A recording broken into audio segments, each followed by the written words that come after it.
Om Namo Bhagavate Vasudevaya. Om Namo Bhagavate Vasudevaya. Om Namo Bhagavate Vasudevaya.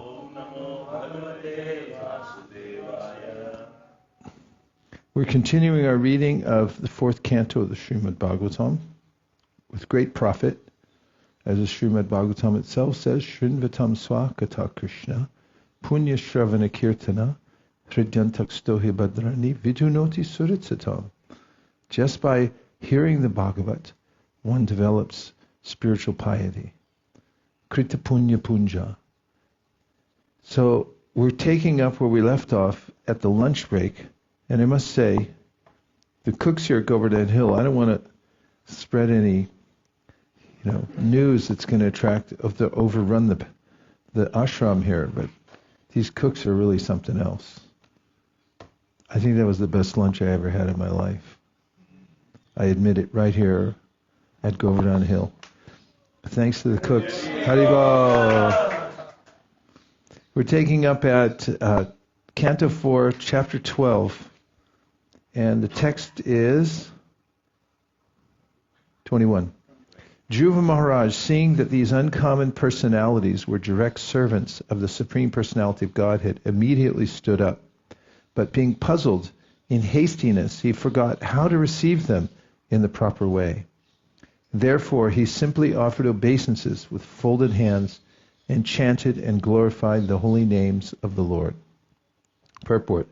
Chanting of the holy names of the Lord is perfect in every way.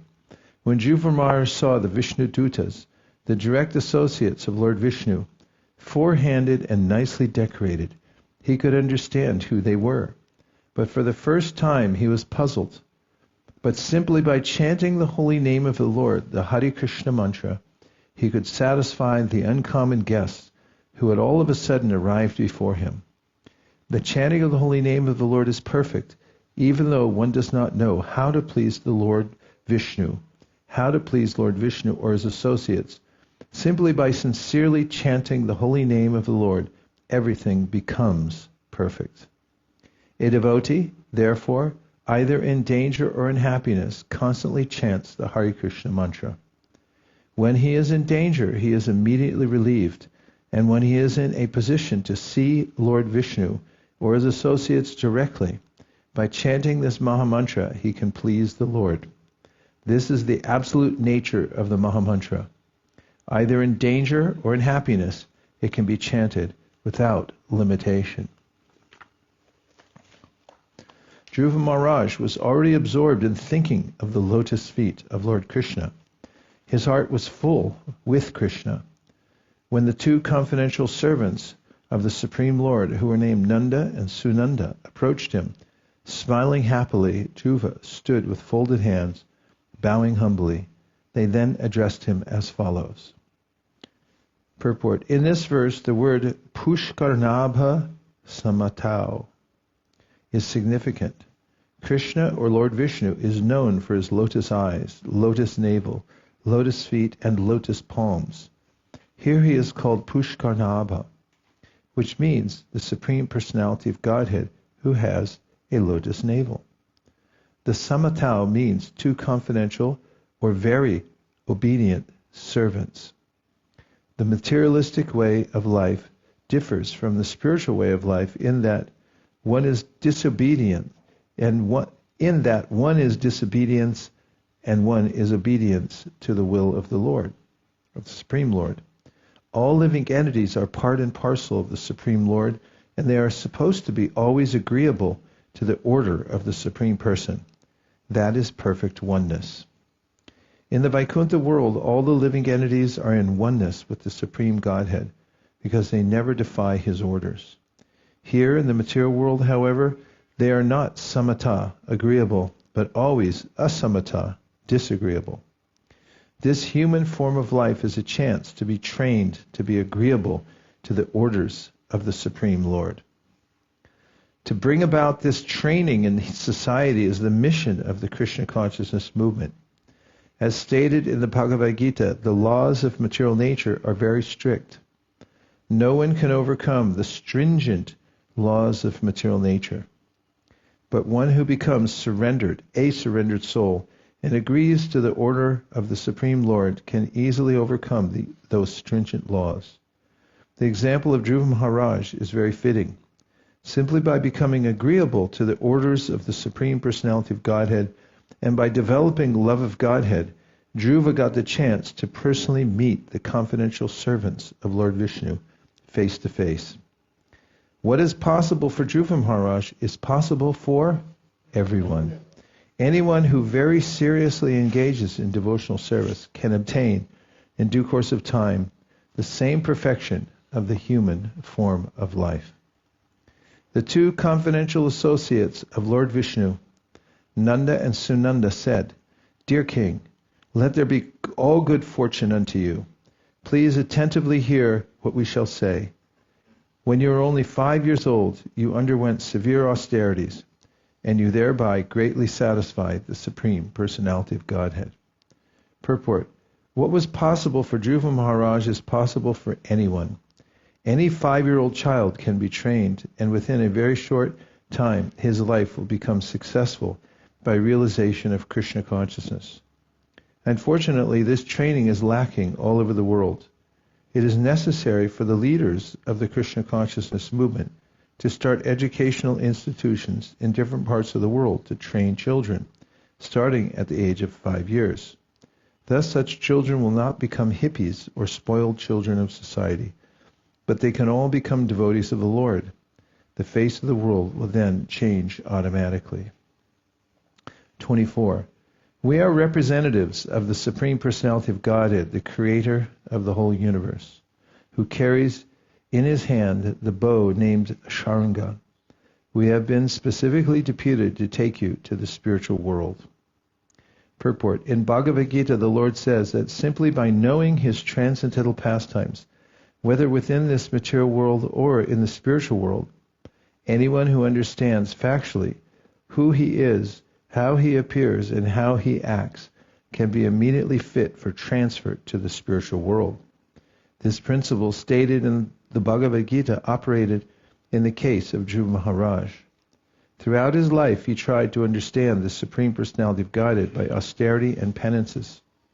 Now the mature result was that Dhruva Mahārāja became fit to be carried to the spiritual world, accompanied by the confidential associates of the Lord.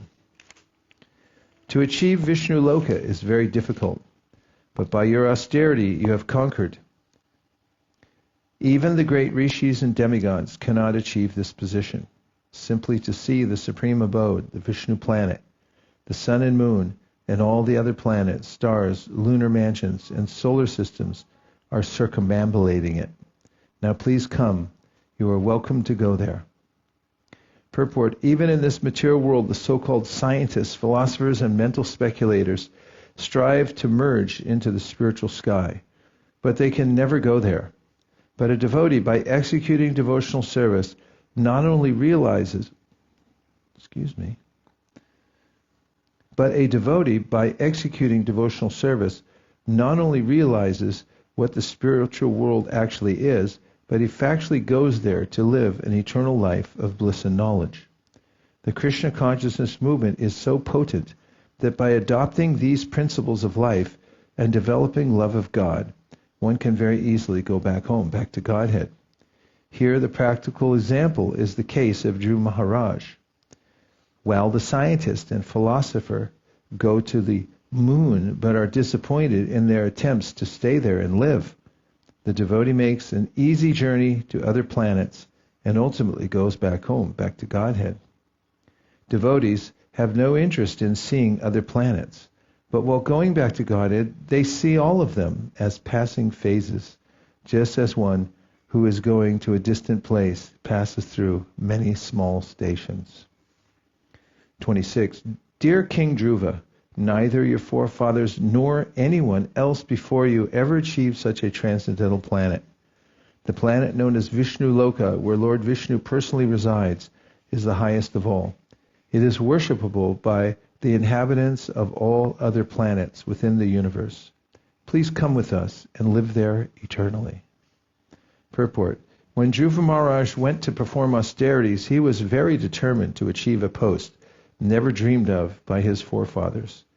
His father was Uttanapada, his grandfather was Manu, and his great-grandfather was Lord Brahma. So Dhruva wanted a kingdom even greater than Lord Brahma could achieve, and he requested Narada Muni to give him facility for achieving it. The associates of Lord Vishnu reminded him that not only his forefathers, but everyone else before him was unable to attain Vishnu Loka, the planet where Lord Vishnu resides. This is because everyone within this material world is either a karmi, jnani, or yogi. But there are hardly any pure devotees. The transcendental planet known as Vishnu Loka is especially meant for devotees, not for karmis, jnanis, or yogis. Great rishis or demigods can hardly approach Brahmaloka, and as stated in Bhagavad Gita, Brahmaloka is not a permanent residence. Lord Brahma's duration of life is so long, yet Lord Brahma also dies, as do the residents of his planet. Bhagavad Gita says, A Brahma Bhuvana Loka Punaravartinorjuna. Except for those who go to Vishnu Loka, everyone is subjected to the four principles of material life, namely, birth, death, old age, and disease. Bhagavad Gita 18.16. The Lord says, Yad gatva nanivartante tadama paramamama. The planet from which, once going, no one returns, is my supreme abode. Bhagavad Gita 15.6. Dhruva Mahārāja was reminded, you are going in our company to that planet from which no one returns to this material world. Material scientists are attempting to go to the moon and other planets, but they cannot imagine going to the topmost planet, Brahmaloka, for it is beyond their imaginations. By material calculation, traveling at the speed of light, it would take 40,000 years to reach the topmost planet. By mechanical processes, we are unable to reach the topmost planet of this universe. But the process called Bhakti Yoga, as executed by Maharaj Dhruva, can give one the facility not only to reach other planets within this universe, but also to reach beyond this universe to the Vishnu Loka planets. We have outlined this in our small booklet, Easy Journey to Other Planets. 27. O immortal one, this unique airplane has been sent by the Supreme Personality of Godhead, who is worshipped by selected prayers and who is the chief of all living entities. You are quite worthy to board such a plane. Purport. According to astronomical calculation, along with the pole star, there is another star which is called Shishumar, where Lord Vishnu, who is in charge of the maintenance of this material world, resides. Shishumar or Dhruva Loka can never be reached by anyone but the Vaishnavas, as will be described by the following shlokas. The associates of Lord Vishnu brought the special airplane for Dhruva Mahārāja and then informed him that Lord Vishnu had especially sent this airplane. The Vaikuntha airplane does not move by mechanical arrangement. There are three processes for moving in outer space. One of the processes is known to the modern scientists. It is called Kapota Vayu. Ka means outer space and Pota means ship. There is a second process also called Kapota Vayu. Kapota means pigeon.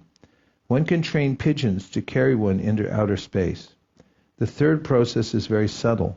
It is called Akasha Patana. This Akasha Patana system is also material.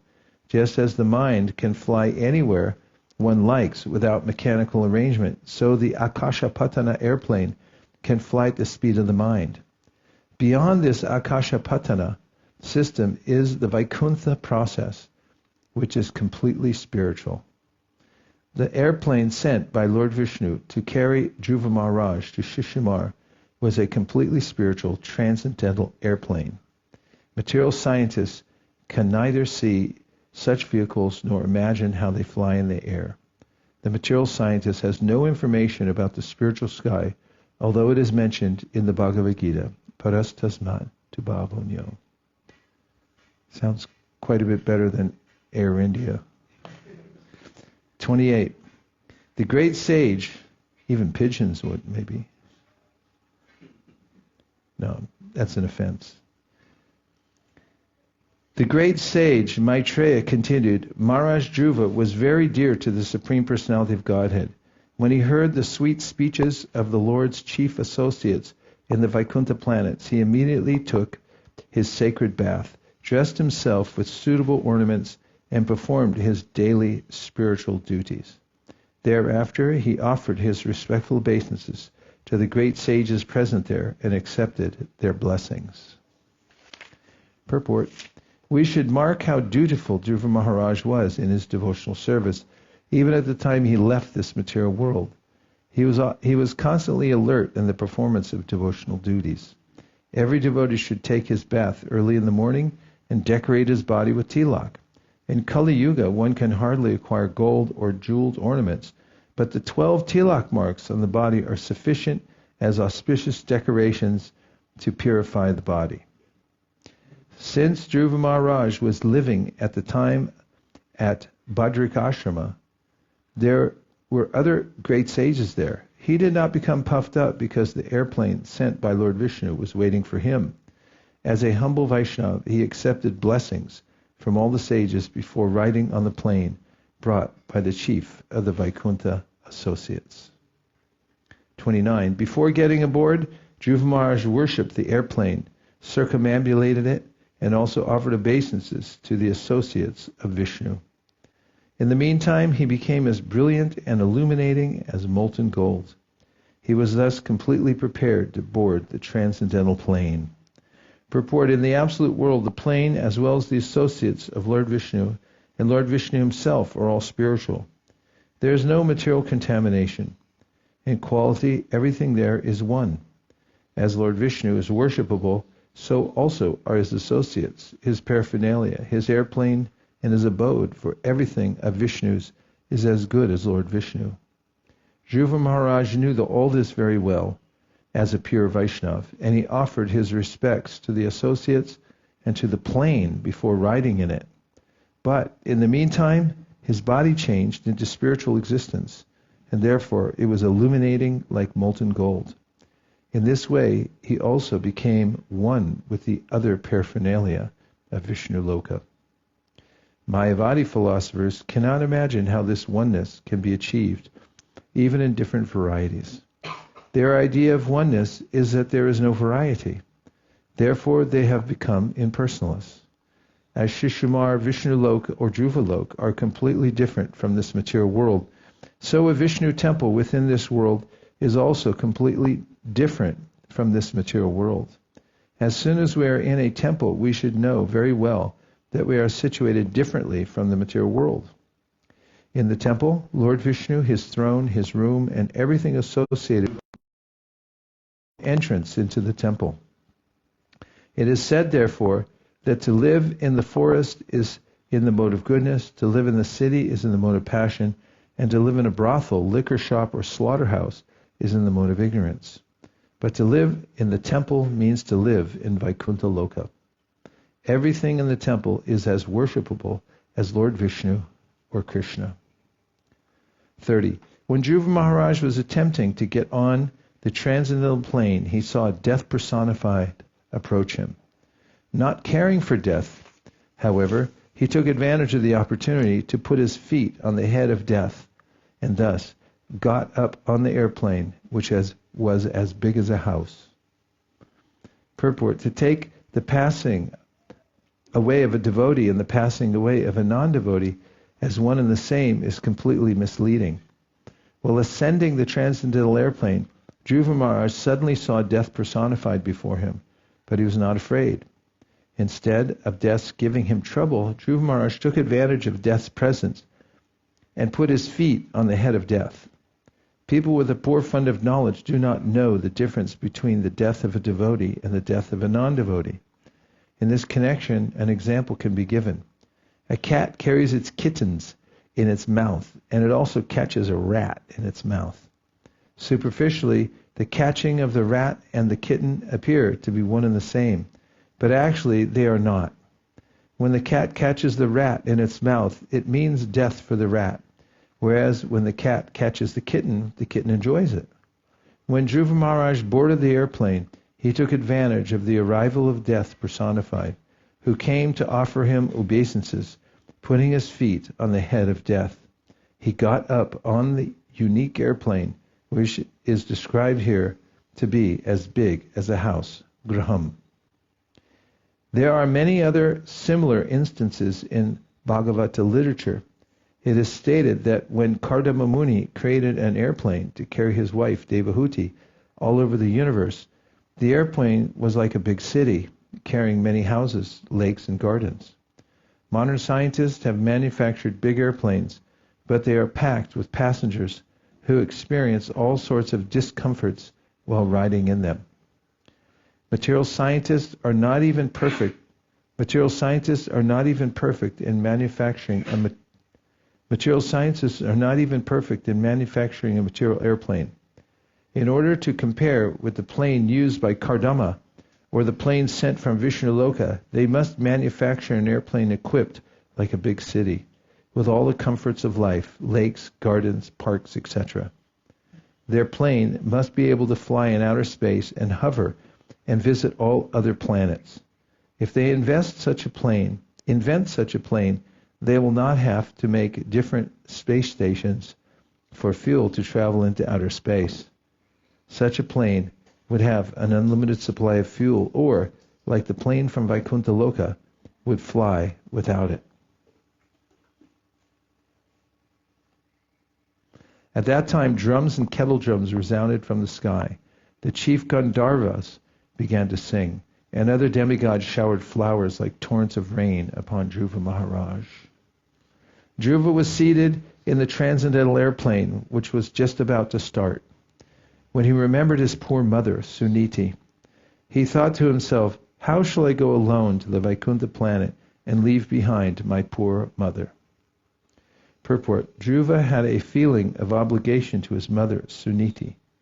It was Suniti who gave him the clue which had enabled him to now be personally carried to the Vaikuntha planet by the associates of Lord Vishnu.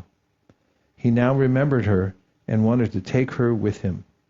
Actually, Dhruva Mahārāja's mother, Suniti, was his Pata Pradarshaka Guru. Pata Pradarshaka Guru means the Guru or the spiritual master who shows the way. Such a Guru is sometimes called Shiksha Guru. Although Narada Muni was his Diksha Guru, initiating spiritual master, Suniti, his mother, was the first who gave him instructions on how to achieve the favor of the Supreme Personality of Godhead. It is the duty of the Shiksha Guru or Diksha Guru to instruct the disciple in the right way, and it depends on the disciple to execute the process. According to Shastric injunctions, there is no difference between Shiksha Guru and Diksha Guru, and generally the Shiksha Guru later on becomes the Diksha Guru. Suniti, however, being a woman and specifically his mother, could not become Dhruva Mahārāja's Diksha Guru. Still, he was not less obliged to Suniti.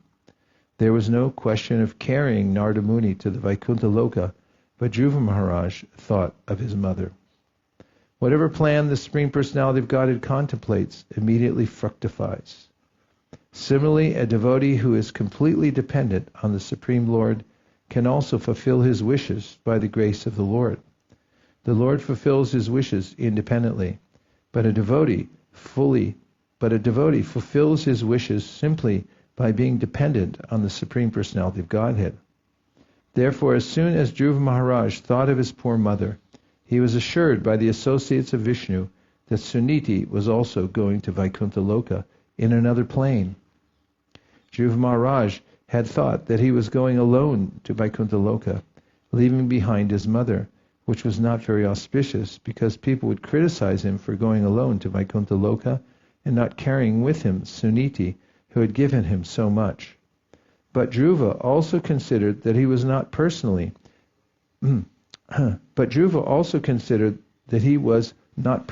the Supreme.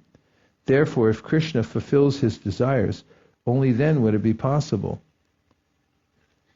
Krishna could immediately understand his mind and he told him that his mother was also going with him. This incident proves that a pure devotee like Dhruva Mahārāja can fulfill all his desires. By the grace of the Lord, he becomes exactly like the Lord, and thus, whenever he thinks of anything, his wish is immediately fulfilled.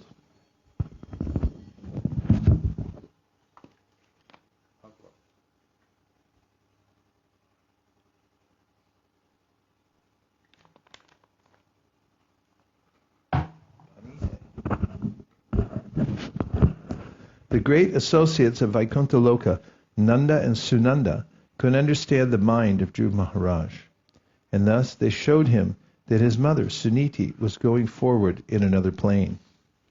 Purport.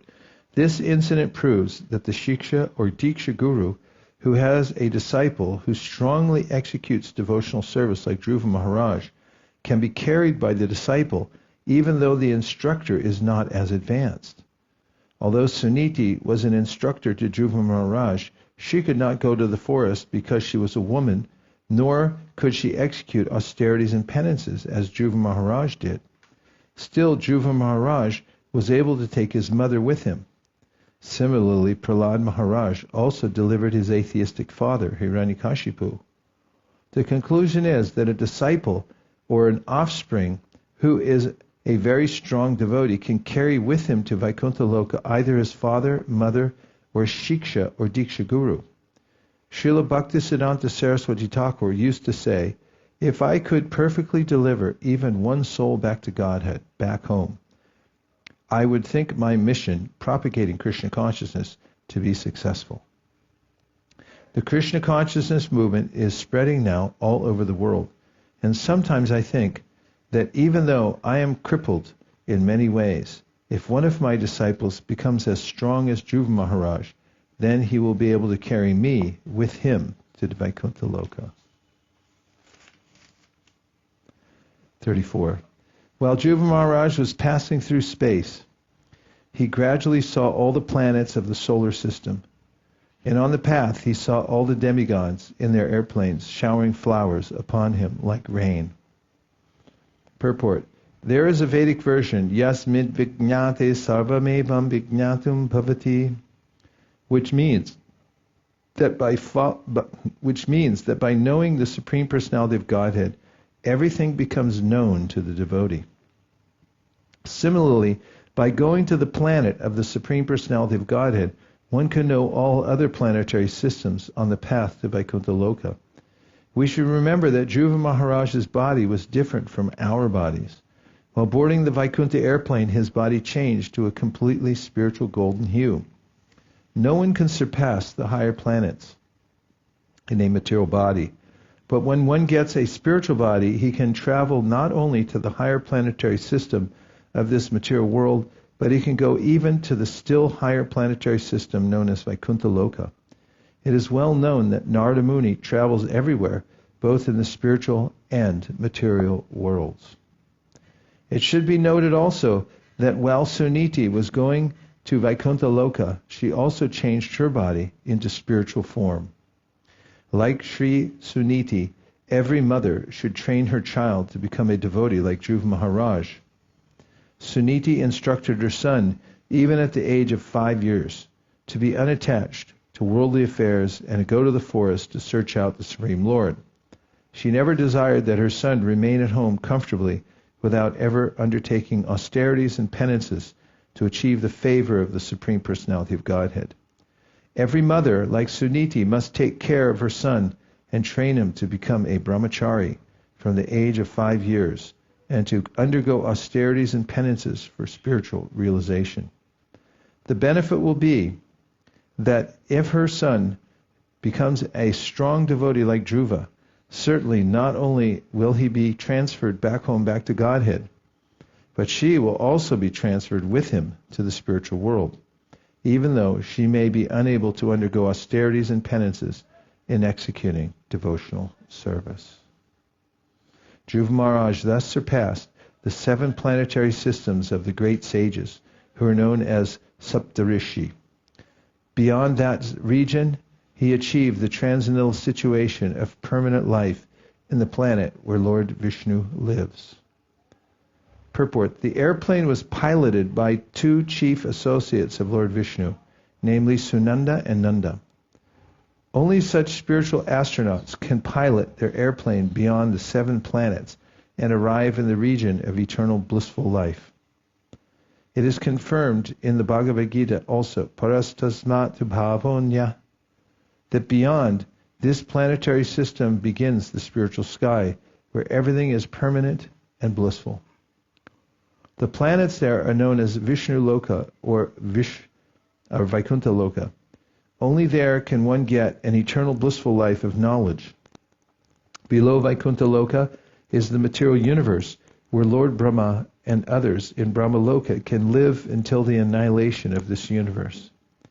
But that life is not permanent. That is also confirmed in the Bhagavad Gita.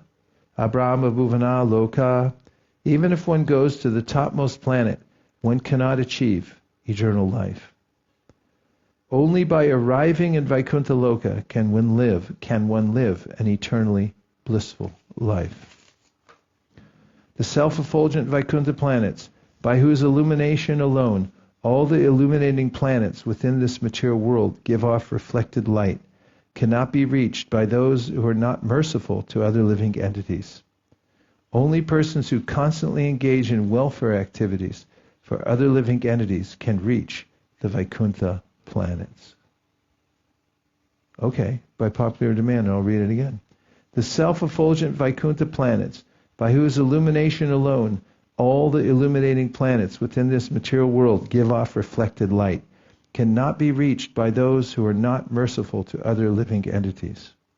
Only persons who constantly engage in welfare activities for other living entities can reach the Vaikuntha planets. Purport. Here is a description of 2 aspects of the Vaikuntha planets. The first is that the Vaikuntha sky, in the Vaikuntha sky, there is no need of the sun or moon. This is confirmed by the Upanishads as well as Bhagavad Gita. Na tad pasate suryo na shashanko na pavakaha. In the spiritual world, like the Vaikuntha lokas are themselves illuminated. In the spiritual world, the Vaikuntha lokas are themselves illuminated. There is therefore no need of sun, moon, or electric light. It is, in fact, the illumination of the Vaikuntha lokas which is reflected in the material sky. Only by this reflection are the suns in the material universes illuminated. After the illumination of the sun, all the stars and moons are illuminated. In other words, all the luminaries in the material sky borrow illumination from Vaikuntha Loka. From this, that's nice to know, right? Yes. Say yes. From this material world, however, people can be transferred to the Vaikuntha Loka if they incessantly engage in welfare activities for all other living entities. I better read that again. From this material world, however, people can be transferred to the Vaikuntha Loka if they incessantly engage in welfare activities for all other living entities. Well, there it is in black and white. Such incessant welfare activities can really be performed only in Krishna consciousness. There is no other philanthropic work within this material world but Krishna consciousness, which can engage a person 24 hours a day. A Krishna conscious being is always engaged in planning how to take all the suffering humanity back home, back to Godhead. Even if one is not successful in reclaiming all the fallen souls back to Godhead, still, because he is Krishna conscious, his path to Vaikuntha Loka is open. He personally becomes qualified to enter the Vaikuntha Lokas, and if anyone follows such a devotee, he also enters into Vaikuntha Loka. Others who engage in envious activities are known as karmis. Karmis are envious of one another. Simply for sense gratification, they can kill thousands of innocent animals. Gyanis are not as sinful as karmis, but they do not try to reclaim others back to Godhead. They perform austerities for their own liberation. Yogis are also engaged in self-aggrandizement by trying to attain mystic powers. But devotees, Vaishnavas, who are servants of the Lord, come forward in the actual field work of Krishna consciousness to reclaim fallen souls. Only Krishna conscious persons are eligible to enter into the spiritual world. That is clearly stated in this verse and is confirmed in the Bhagavad Gita, wherein the Gospel of Bhagavad Gita, wherein the Lord says that there is no one dearer to him than those who preach the Gospel of Bhagavad Gita to the world. Do you all like to preach the Gospel of the Bhagavad Gita to the world? 37. Persons who are peaceful, equipoised, cleansed and purified, and who know the art of pleasing all other living entities, keep friendship only with devotees of the Lord. They alone can very easily achieve the perfection of going back home, back to Godhead. Should I read the purport? Yes. It's too intense. We shouldn't read these things. The description of this verse fully indicates that only devotees are eligible to enter into the kingdom of Godhead. The first point stated is that devotees are peaceful, for they have no demands for their personal sense gratification. They are simply dedicated to the service of the Lord. Karmis cannot be peaceful because they have immense demands for sense gratification. As for Gyanis, they cannot be peaceful because they are too busy trying to attain liberation or merge into the existence of the Supreme. Similarly, yogis are also restless to get mystic power. But a devotee is peaceful because he is fully surrendered to the Supreme Personality of Godhead and thinks of himself as completely helpless, just as a child feels complete peace in depending on the parent. So a devotee is completely peaceful, for he depends on the mercy of the Supreme Personality of Godhead. A devotee is equipoised. He sees everyone on the same transcendental platform. A devotee knows that although a conditioned soul has a particular type of body, according to his past fruit of activities, factually everyone is part of the Supreme Lord. A devotee sees all living entities with spiritual vision and does not discriminate on the platform of the bodily concept of life. Such qualities develop only in the association of devotees. Without the association of devotees, one cannot advance in Krishna consciousness. Therefore, we have established the International Society for Krishna Consciousness. Factually, whoever lives in this society automatically develops Krishna consciousness. Devotees are dear to the Supreme Personality of Godhead, and the Supreme Personality of Godhead is only dear to the devotees. On this platform only can one make progress in Krishna consciousness. Persons in Krishna consciousness or devotees of the Lord can please everyone, as is evident in the Krishna consciousness movement. We invite everyone without discrimination. We request everyone to sit down and chant the Hare Krishna mantra and take as much prasad as we can supply, and thus everyone is pleased with us. This is the qualification. Sarva Bhutani Rajanya. As for purification, no one can be more pure than devotees. Anyone who once utters the name of Krishna or Vishnu immediately becomes purified, inside and out. Yasmadat Pundare Kaksham. Since a devotee constantly chants the Hare Krishna mantra, no contamination in the material world can touch him. He is therefore actually purified. Muchi hoy, shuchi hoy, jadi Krishna bhaje. It is said that even a cobbler or person born in the family of a cobbler can be elevated to the position of a brahmana, shuchi, if he takes to Krishna consciousness. Any person who is purely Krishna conscious and who engages in chanting the Hare Krishna mantra is the purest in the whole universe. 38. In this way, the fully Krishna conscious Dhruva Mahārāja, the exalted son of Maharaja Uttanapada, attained the summit of the three statuses of planetary systems. Purport: the exact Sanskrit terminology for Krishna consciousness is here mentioned. Krishna Parayana. Parayana means going forward. Anyone who is going forward to the goal of Krishna is called Krishna Parayana, or fully Krishna conscious. The example of Dhruva Mahārāja indicates that every Krishna conscious person can expect to reach the topmost summit of all three planetary systems within the universe. A Krishna conscious person can occupy an exalted position beyond the imagination of any ambitious materialist. Saint Maitreya continued, My dear Vidura, descendant of Kuru, as a herd of bulls circumambulates a central pole on their right side, so all the luminaries within the universal sky unceasingly circumambulate the abode of Dhruva Mahārāja with great force and speed. Purport. Each and every planet within the universe travels at a very high speed. From a statement in Śrīmad-Bhāgavatam, it is understood that even the sun travels 16,000 miles in a second. And from Brahma Samhita we understand from the shloka, Yachchaksharesha Savita Sakalagrahanam, that the sun is considered to be the eye of the Supreme Personality of Godhead, Govinda, and it also has a specific orbit within which it circles. Similarly, all other planets have their specific orbits, but together all of them encircle the pole star, or Dhruvaloka, where Dhruva Mahārāja is situated at the summit of the three worlds. We can only imagine how highly exalted the actual position of a devotee is, and certainly we cannot even conceive how exalted is the position of the Supreme Personality of Godhead. After observing the glories of Dhruva Mahārāja, the great sage Narada, playing his veena, went to the sacrificial arena of the Prachetas and very happily chanted the following 3 verses. Purport. The great sage Narada was the spiritual master of Dhruva Mahārāja. Certainly he was very glad to see his glories.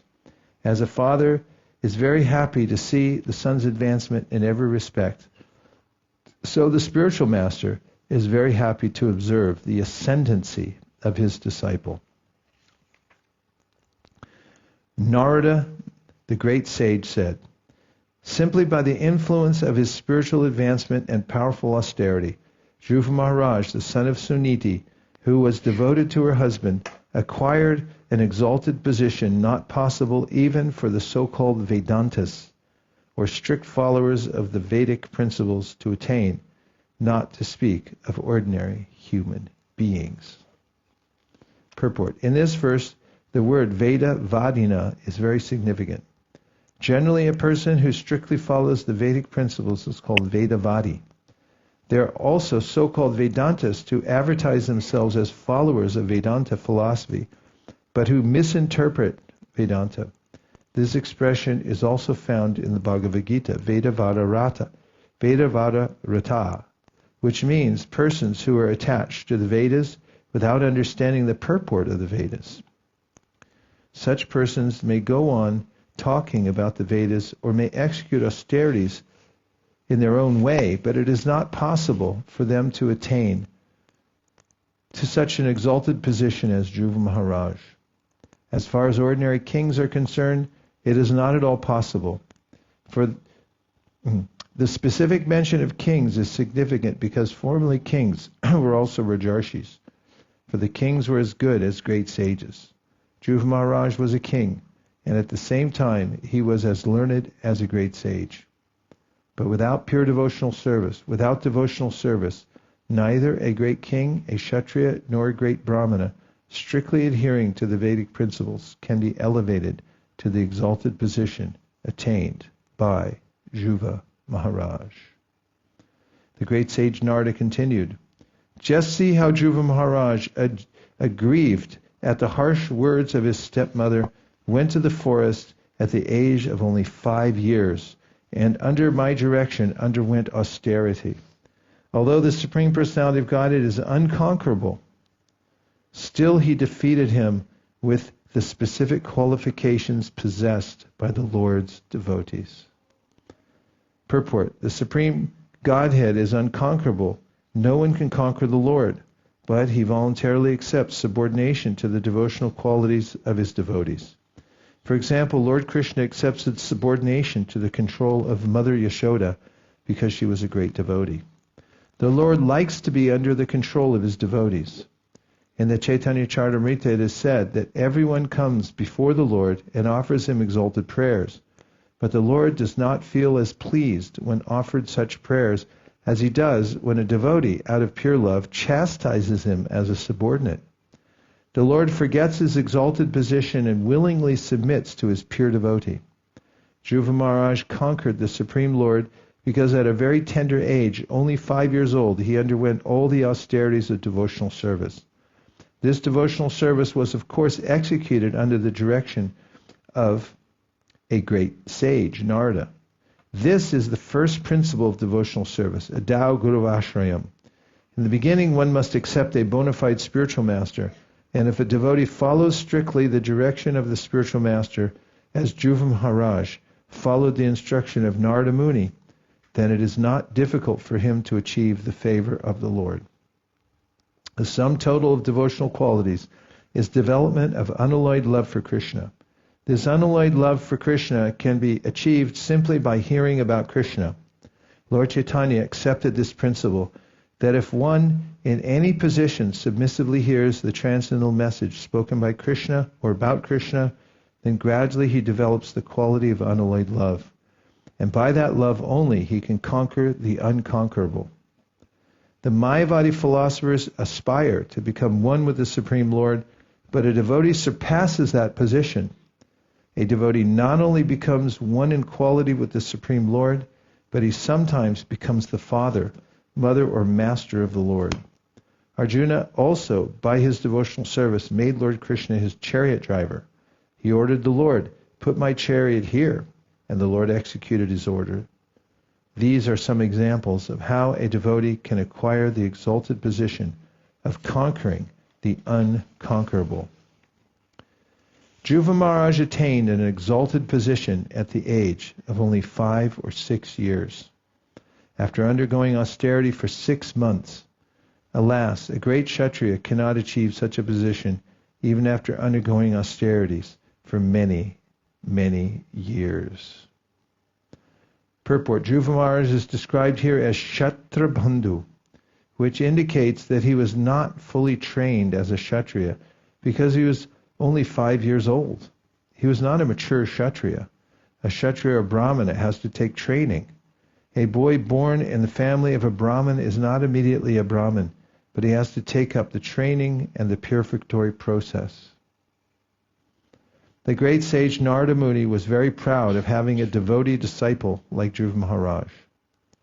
He had many other disciples, but he was very pleased with Dhruva Mahārāja because, in one lifetime, by dint of his severe penances and austerities, he had achieved Vaikuntha, which was never achieved by any other king's son or Rajarshi throughout the whole universe.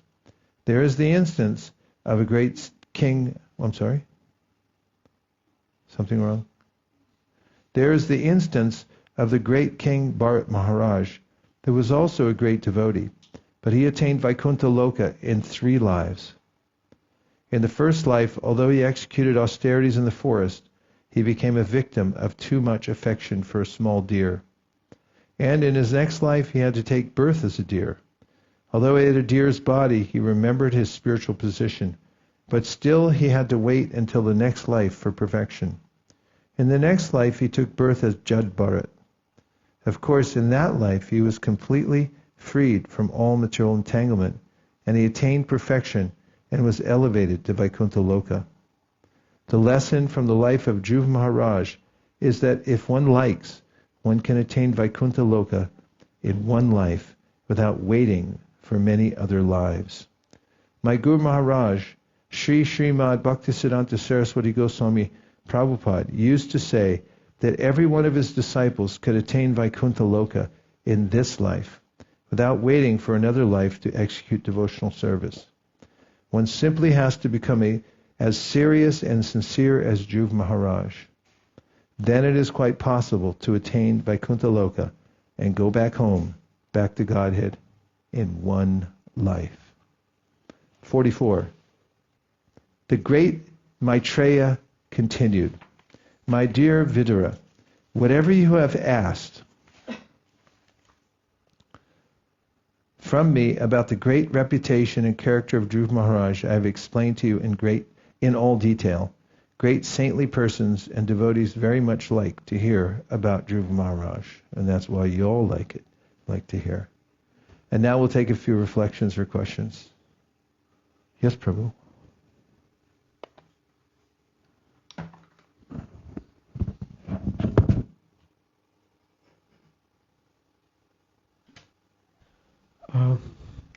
In one purport, Śrīla Prabhupāda said how we should note how dutiful was Dhruva Mahārāja till the end of his life.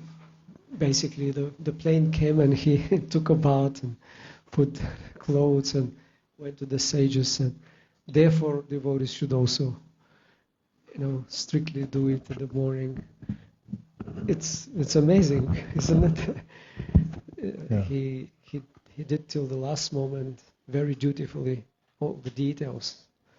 And one more thing here in the last purport, I think Prabhupada quoted Śrīla Bhaktisiddhanta Saraswati Thakur. One has to be simply sincere and serious, and you can attain in one lifetime. I actually read somewhere that it comes from Śrīla Bhaktisiddhanta Saraswati, this expression. I don't know how it's in Bengali. Maybe he said it also in English. Serious and sincere, but Prabhupada very often uses it. Could you elaborate a little bit more on serious and sincere? Yeah, I already did in that book I wrote. I commented on strict, serious, and sincere, but I can't remember what I said. You got to read the book. Sincerity? Yes? Did you want to comment on this? Okay, I'll call you in a second. I'm just trying to remember. Sincerity, one's inside and outside are the same. Strict means one's... Part of the strict sadhana, the four laws of book distribution where you expanded that. Yeah. So I was just saying, I said strict, serious, and sincere because Prabhupada uses them in various places. But what I said in that section is you just put them all together. You can put them on a bracelet or a necklace or something and wear them around. But I was saying sincerity means your inside is the same as your outside. Strict means like Raghunātha Dāsa Gosvāmī, whose practice of devotional service was like lines in stone, didn't waver.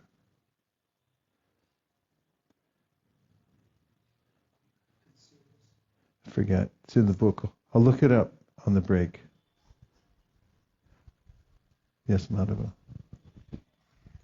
In text 26 it is said, Dear King Dhruva, neither your forefathers nor anyone else before you ever achieved such a transcendental planet. But his father Uttanapada had also gone to the forest to do austerities and to attain the highest goal of life. So his father didn't go back to Godhead? Well, didn't he go afterwards? Dhruva went first, right? So chronologically it works. Because Dhruva's going back and Uttanapada is still, perhaps.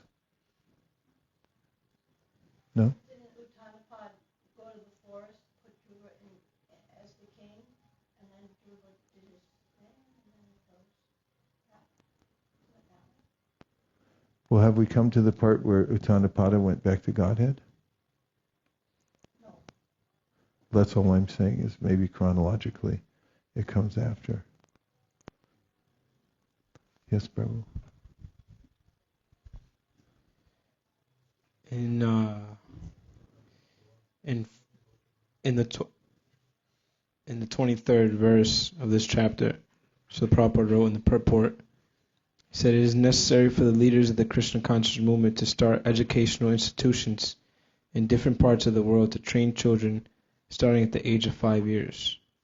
And thus such children will not become hippies or spoiled children's society. Rather, they can all become devotees of the Lord.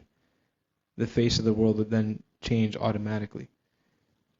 And what I was thinking was how Śrīla Prabhupāda said everything I wanted to say I've left in my books.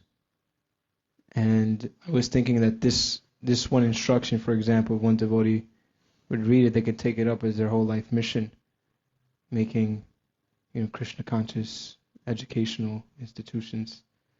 So I was thinking how Prabhupada has perfectly left us so much that we can mine from his books and grab on his service for a whole lifetime. Mm-hmm. That's a nice point. 1, 2, 3.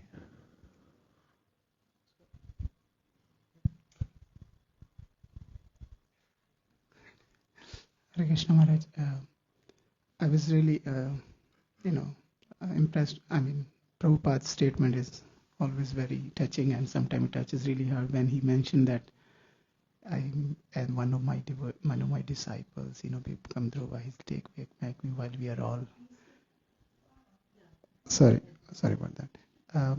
Prabhupada's, statement when he mentioned that one of my disciples become a Dhruva, and then he will take him back to Godhead. I know, his humility with which he expresses while he's very authoritative in throughout these things, putting everything clear when it comes to something that delicate. He's humble, it just touches the heart, right? You feel like, how lucky we are that we have a line guru, we have, with that and his authority we are working, but at the bottom he's as soft as, we cannot even imagine. So I just like to highlight. Yeah. Maharaja, I have a question. So, Dhruva Mahārāja, it is said his body changed from like whatever it was, and it became effulgent and golden. Even Agashur, when Krishna killed him, there was this light came out. Even when Sishupal died, that light came out.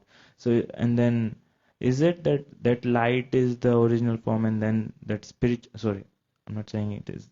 I'm saying that what is the original form? Like they assume spiritual body. They say they become like four-armed, and they become Vishnu form. And so, what is the soul's original form? Is it that light, or is it that Vishnu, like four-armed Vishnu form, like Vishnu Dutas have? And if it is that four-armed form, is it like right now that the description of soul given that it is 1/10 like part of hair, some 1 million part of hair? So it is that form is the same, like that Vishnu form that's so small, is it?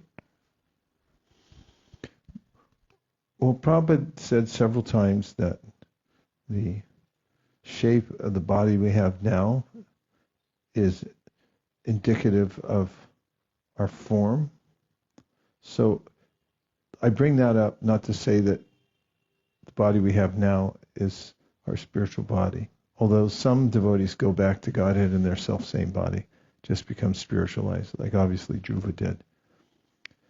But we're persons, we're not impersonal light. So there is a form or shape to the person. There are senses, spiritual senses, that get covered over. So it's not the case that we're just some light and then suddenly we become manifest as persons. But which spiritual form we have becomes known when we enter into our spiritual phase of life, where we're no longer in the bodily conception of life. It's the best I can say without getting into a quagmire. Hare Krishna. Okay, I want Nanda to go next, because she has an answer to the Tanapada question. Okay. Hare Krishna. So I was surprised in reading in the purport, when you read in the purport to verse 43, where Śrīla Prabhupāda says, the great sage Narada Muni was very proud of having a devotee disciple like Dhruva Mahārāja. He had many other disciples, but he was very pleased with Dhruva Mahārāja, because in one lifetime, by dint of his severe penances and austerities, he had achieved Vaikuntha, which was never achieved by any other king's son or Rajarshi throughout the whole universe. So, as people were asking their questions, then I thought, well, maybe it was that Dhruva, because he was a Kshatriya, that was the thing, that no one else had achieved it as a Kshatriya. It would just surprise me that Prabhupada says, no one else had achieved Vaikuntha in one lifetime. How could that be? But is it because no one ever achieved it from the position of a Kshatriya as opposed to a Brahminical position? Well, he didn't say that, but he did mention Bharat Maharaj in 3 lifetimes. Yes. And others. So that's all he mentioned. He says, please, because in one lifetime, by dint of his severe penances and austerities, he had achieved Vaikuntha, which was never achieved by any other king's son or Rajarshi throughout the whole universe. What's wrong with that? It's good, right? It's definitely good that he did, but I was surprised that others also, that he was the only one that achieved it. Or am I misunderstanding the whole? I'm thinking that he's saying that Dhruva Mahārāja was the only one that achieved it throughout the whole universe. Am I misunderstanding it totally? That's my question. I don't think you're misunderstanding it. But how could... But he's the only king's son. That's yeah. So other people have achieved, other people before Dhruva obviously had achieved Vaikuntha, but not in a, from a Kshatriya position. Is In that? one lifetime? Yeah. Like Right. who? I guess I don't know. Why is he saying? I'm just surprised that he's saying that only Dhruva has achieved it in one lifetime. Well, it's pretty remarkable. But there's a lot of people in the world. They must have that existed. They must have. Well, they as soon as didn't we can achieve find one, then we'll... Okay. Go ahead, Sarva. Sorry. Screen. Oh, if I'm not at a place, it's Narottam Das Thakur's appearance day. Is there any chance, just a request, that maybe a short bhajan by him? Oh, yeah. Usually. Yeah, sure. Awesome. Okay. Thank you. Last one, and we'll take a cow break.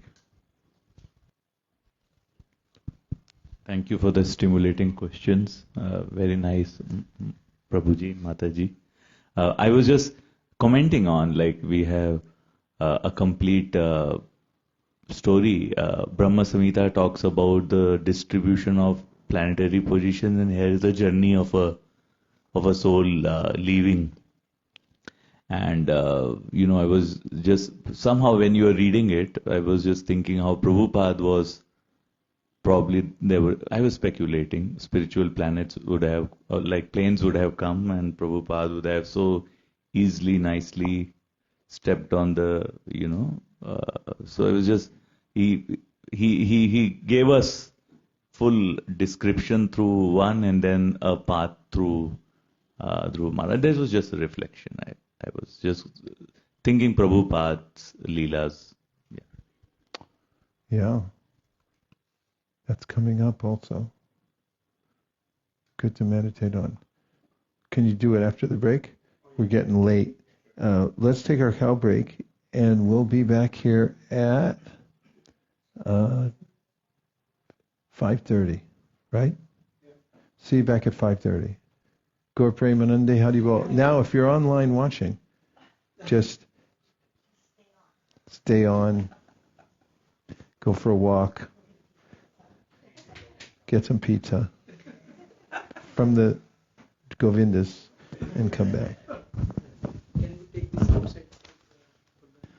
Om Namo Bhagavate Vasudevaya. Om Namo Bhagavate Vasudevaya. Om Namo Bhagavate Vasudevaya.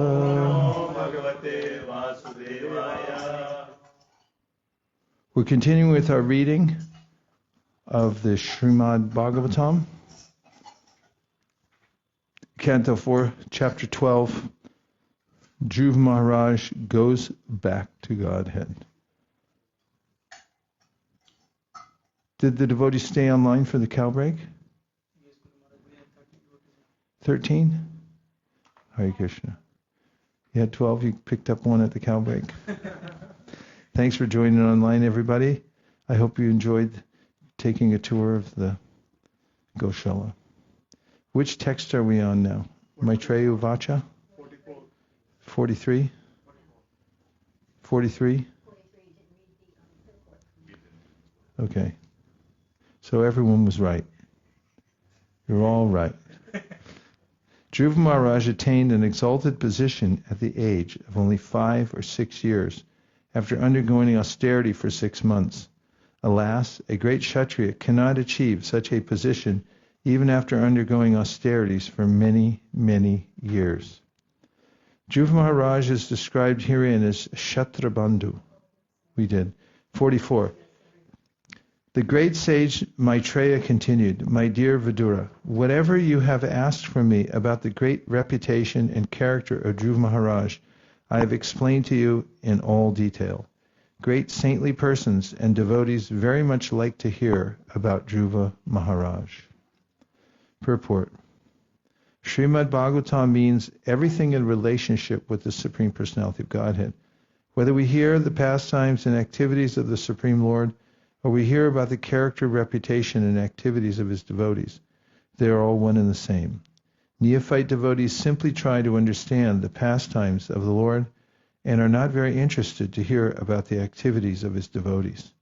But such discrimination should not be indulged in by any real devotee. Sometimes less intelligent men try to hear about the rasa dance of Krishna and do not take care to hear about other portions of Śrīmad-Bhāgavatam, which they completely avoid. There are professional Bhagavata reciters who abruptly go to the Rasa-līlā chapters of Śrīmad-Bhāgavatam, as if other portions of Śrīmad-Bhāgavatam were useless. This kind of discrimination and abrupt adoption of the Rasa-Līlā pastimes of the Lord is not approved by the acharyas, since a sincere devotee should read every chapter and every word of Śrīmad-Bhāgavatam. For the beginning verses describe that it is the ripened fruit of all Vedic literature. Ripened fruit of all Vedic literature, that is. Devotees should not try to avoid even a word of Śrīmad-Bhāgavatam. The great sage Maitreya therefore affirmed herein that the Bhagavatam is samatam satam, approved by great devotees. 45. By hearing the narration of Dhruva Mahārāja, one can fulfill desires for wealth, reputation, and increased duration of life. It is so auspicious that one can even go to a heavenly planet or can attain Dhruva-loka, which was achieved by Dhruva Mahārāja just by hearing about him. The demigods also become pleased because it is so glorious, and it is so powerful that it can counteract all the results of one's sinful actions. Purport. There are different types of men in this world, not all of them pure devotees. Some are karmis, desiring to acquire vast wealth. There are also persons who are only after reputation. Some desire to be elevated to the heavenly planets or go to Dhruva-loka, and others want to please the demigods to get material profits. Herein it is recommended by Maitreya that every one of them can hear the narration about Dhruva Mahārāja and thus get their desired goal. It is recommended that the devotees, akama, the karmis, sarvakama, and the gyanis who desire to be liberated, mokshakama, should all worship the Supreme Personality of Godhead to acquire their desired goals of life. Similarly, if anyone hears about the activities of the Lord's devotee, he can achieve the same result. There is no difference between the activities and character of the Supreme Personality of Godhead and his pure devotees. 46. Anyone who hears the narration of Dhruva Mahārāja and who repeatedly tries with faith and devotion to understand his pure character attains the pure devotional platform and executes pure devotional service. By such activities, one can diminish the threefold miserable conditions of material life. Here the word achyuta-priya is very significant. Dhruva Mahārāja's character and reputation are great because he is very dear to Achyuta, the Supreme Personality of Godhead. As the pastimes and activities of the Supreme Lord are pleasing to hear, so hearing about his devotees who are very dear to the Supreme Person is also pleasing and potent. If one simply reads over and over again about Dhruva Mahārāja, by hearing and reading this chapter, he can attain the highest perfection of life in any way he desires. Most importantly, he gets the chance to become a great devotee. To become a great devotee means to finish all miserable conditions of materialistic life. Anyone who hears this narration of Dhruva Mahārāja acquires exalted qualities like him. For anyone who desires greatness, prowess, or influence, here is the process to acquire them. And for thoughtful men who want adoration, here is the proper means. Purport: in the material world, everyone is after profit, respectability, and reputation. Everyone wants the supreme exalted position, and everyone wants to hear about the great qualities of exalted persons. All ambitions which are desirable for great persons can be fulfilled simply by reading and understanding the narration of Dhruva Mahārāja's activities. 48. The great sage Maitreya recommended, one should chant of the character and activities of Dhruva Mahārāja both in the morning and in the evening with great care and attention in a society of brahmanas or other twice-born persons. Purport: it is said that only in the association of devotees can one understand the importance of the character and pastimes of the Supreme Personality of Godhead and his devotees. In this verse, it is especially recommended that Dhruva Mahārāja's character should be discussed in a society of twice-born, which refers to the qualified Brahmanas, Kshatriyas, and Vaishyas. One should especially seek the society of Brahmanas who are elevated to the position of Vaishnavas. Thus, discussion of Śrīmad-Bhāgavatam, which describes the character and pastimes of devotees of the Lord, is very quickly effective. The International Society for Krishna Consciousness has been organized for this purpose. In every center of the society, not only in the morning, evening, or noon, but practically 24 hours a day, there is continuous devotional service going on. Anyone who comes in contact with the society automatically becomes a devotee. We have actual experience that many karmis and others come to the society and find a very pleasing and peaceful atmosphere in the temples of ISKCON.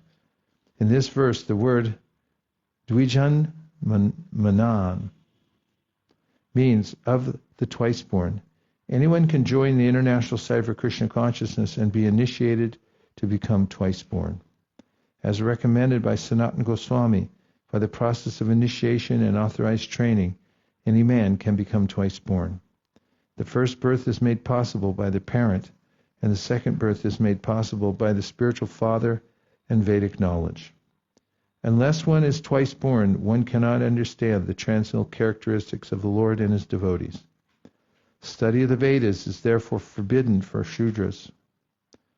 Simply by academic qualifications, a Shudra cannot understand the transcendental science. At the present moment, throughout the entire world, the educational system is geared to produce Shudras. A big technologist is no more than a big Shudra. Kalo Shudra Sambhava. In the age of Kali, everyone is a Shudra. Because the whole population of the world consists only of Shudras, there is therefore a decline in spiritual knowledge, and people are unhappy.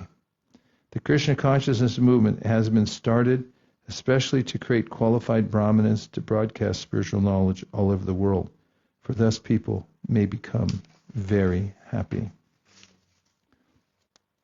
Persons who have completely taken shelter of the lotus feet of the Lord should recite this narration of Dhruva Mahārāja without taking remuneration. Specifically, recitation is recommended on the full moon or dark moon day, on the day after Ekadashi, or the appearance of the Shravan star, at the end of a particular tithi, or the occasion of Vyatipata, at the end of the month, or on Sunday. Such recitation should, of course, be performed before a favorable audience. When recitation is performed this way, without professional motive, when the recitation is performed this way, without professional motive, the reciter and audience become perfect. Purport: professional reciters may ask money to extinguish the blazing fire within their bellies, but they cannot make any spiritual improvement or become perfect. It is therefore strictly forbidden to recite Śrīmad-Bhāgavatam as a profession to earn a livelihood. Only one who is completely surrendered at the lotus feet of the Supreme Personality of Godhead depending fully on him for personal maintenance or even for maintenance of his family, can attain perfection by recitation of Śrīmad-Bhāgavatam, which is full of narrations of the pastimes of the Lord and his devotees. The process can be summarized as follows. The audience must be faithfully receptive to the Bhagavat message, and the reciter should completely depend on the Supreme Personality of Godhead. Bhagavat recitation must not be a business. If done in the right way, not only does the reciter achieve perfect satisfaction, but the Lord also is very satisfied with the reciter and the audience. And thus both are liberated from material bondage simply by the process of hearing. The narration of Dhruva Mahārāja is sublime knowledge for the attainment of immortality. Persons who are unaware of the absolute truth can be led to the path of truth. Those who, out of transcendental kindness, take on the responsibility of becoming master protectors of the poor living entities, automatically gain the interest and blessings of the demigods.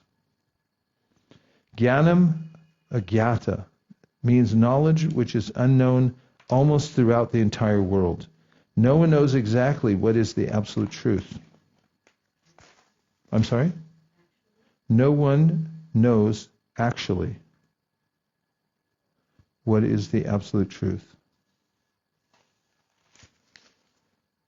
Materialists are very proud of their advancement in education, in philosophical speculation, and in scientific knowledge. But no one actually knows what the absolute truth is. The great sage Maitreya therefore recommends that to enlighten people about the absolute truth, tattva, devotees should preach the teachings of Śrīmad-Bhāgavatam throughout the entire world. Srila Vyasadeva especially compiled this great literature or scientific knowledge because people are completely unaware of the absolute truth.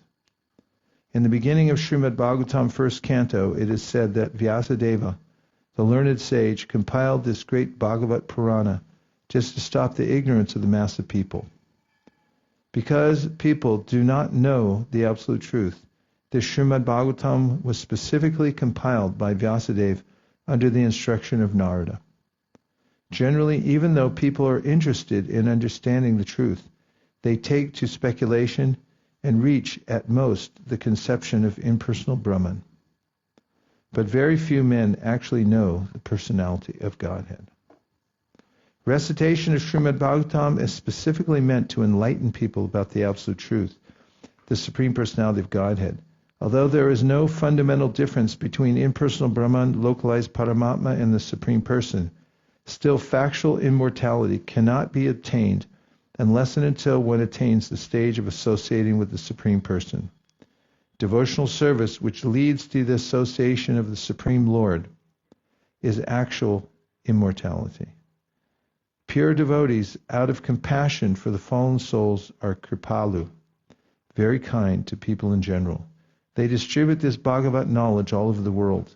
A kind-hearted devotee is called Dinanath, protector of the poor, ignorant mass of people. Lord Krishna is also known as Dinanath or Dinabandhu, the master or actual friend of the poor living entities. And his pure devotee also takes the same position of Dinanath. The Dinanaths, or devotees of Lord Krishna who preach the path of devotional service, become the favorites of the demigods. Generally, persons are interested in worshipping the demigods, especially Lord Shiva, in order to obtain material benefits, but a pure devotee who engages in preaching the principles of devotional service as prescribed in the Śrīmad-Bhāgavatam does not need to separately worship the demigods.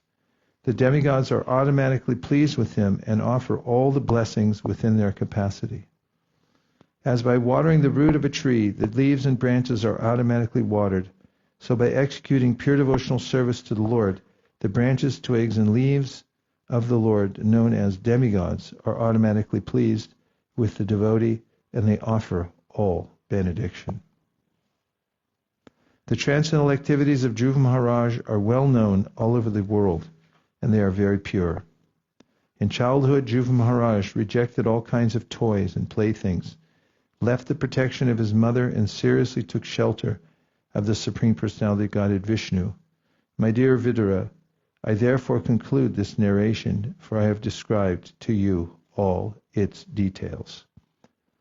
Purport: It is said by Chanakya Pandit that life is certainly short for everyone, but if one acts properly, his reputation will remain for a generation. As the Supreme Personality of Godhead, Kṛṣṇa, is everlastingly famous, so the reputation of Lord Krishna's devotee is also everlasting. Therefore, in describing Dhruva Mahāraja's activities, two specific words have been used: Vikhyata, very famous, and Vishuddha, transcendental. Dhruva Mahāraja's leaving home at a tender age and taking shelter of the Supreme Personality of Godhead in the forest is a unique example in this world.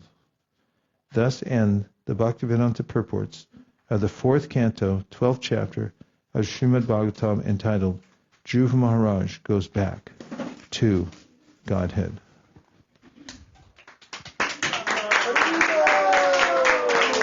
Bravo! Sadhu, sadhu.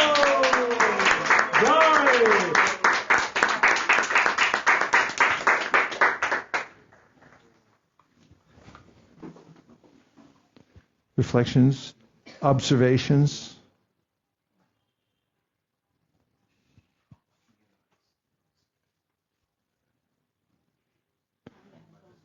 Yes, please.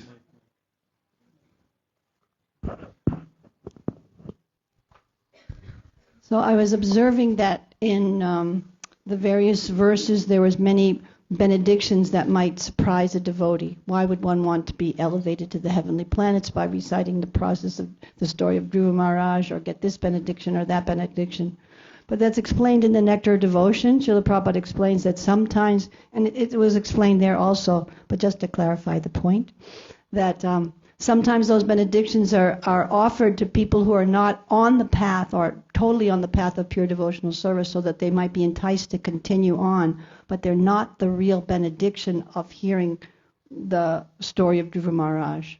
The real benediction of hearing the story of Dhruva Mahārāja is for us to develop our love for Krishna and get out of this material world, not to get a benediction from the demigods. So I just wanted to mention that. Sadhu, sadhu. Krishna Sakha.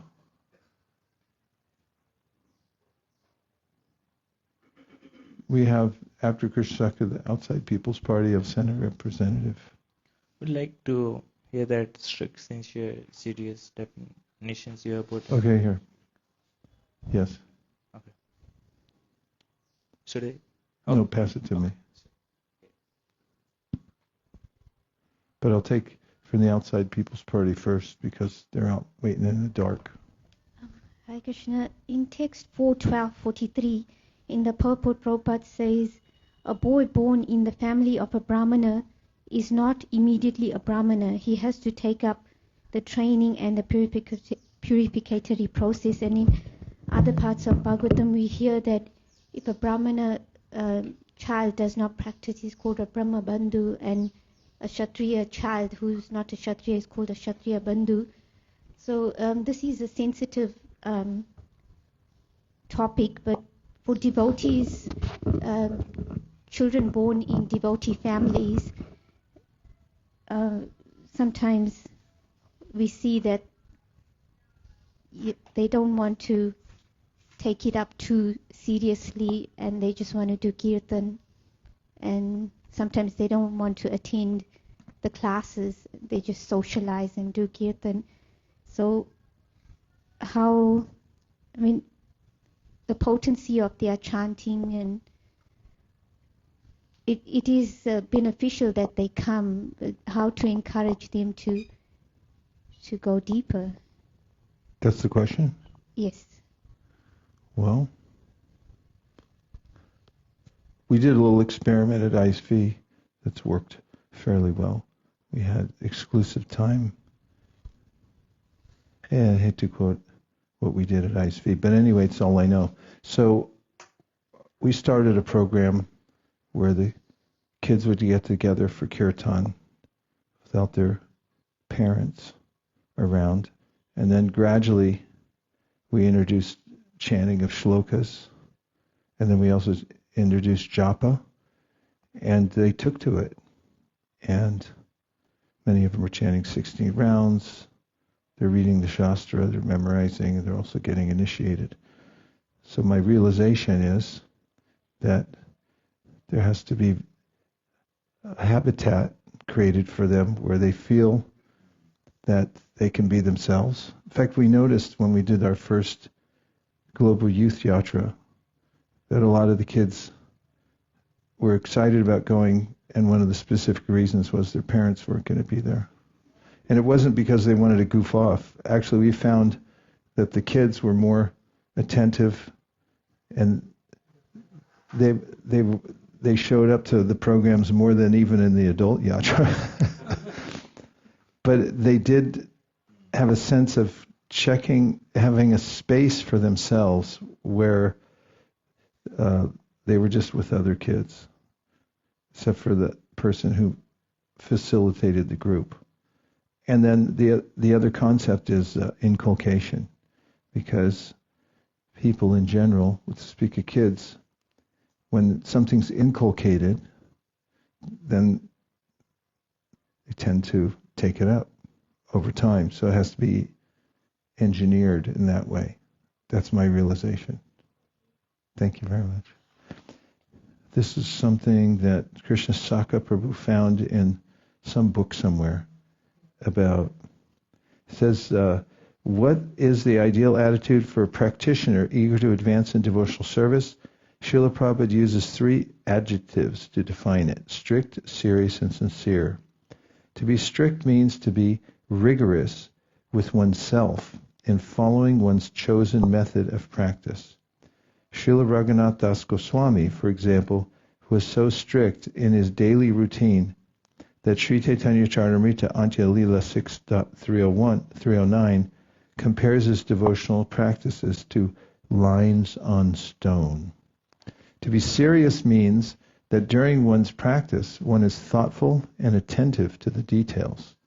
It also means that one does not back down from doing the needful to attain one's goal, even in the face of temptation, distraction, or calamity.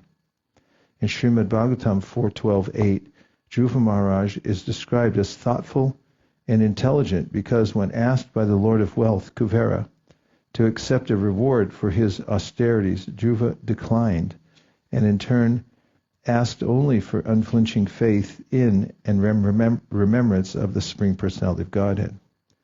The word sincere comes from the Latin sincerus, meaning clean, pure, free from pretense or deceit, proceeding from genuine feelings.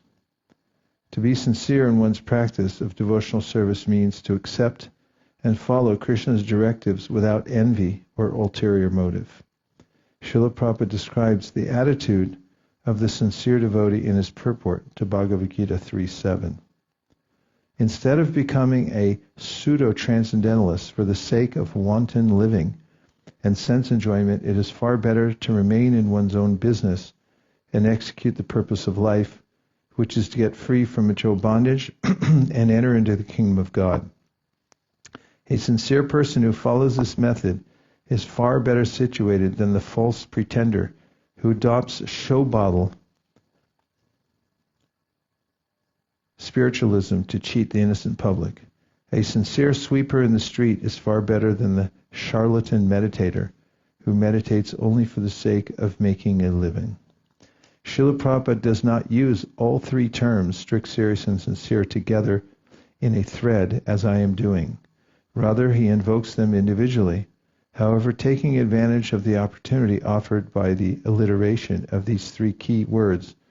I can string them together like nicely matched gemstones on a thread. Sutra. They do go beautifully well together.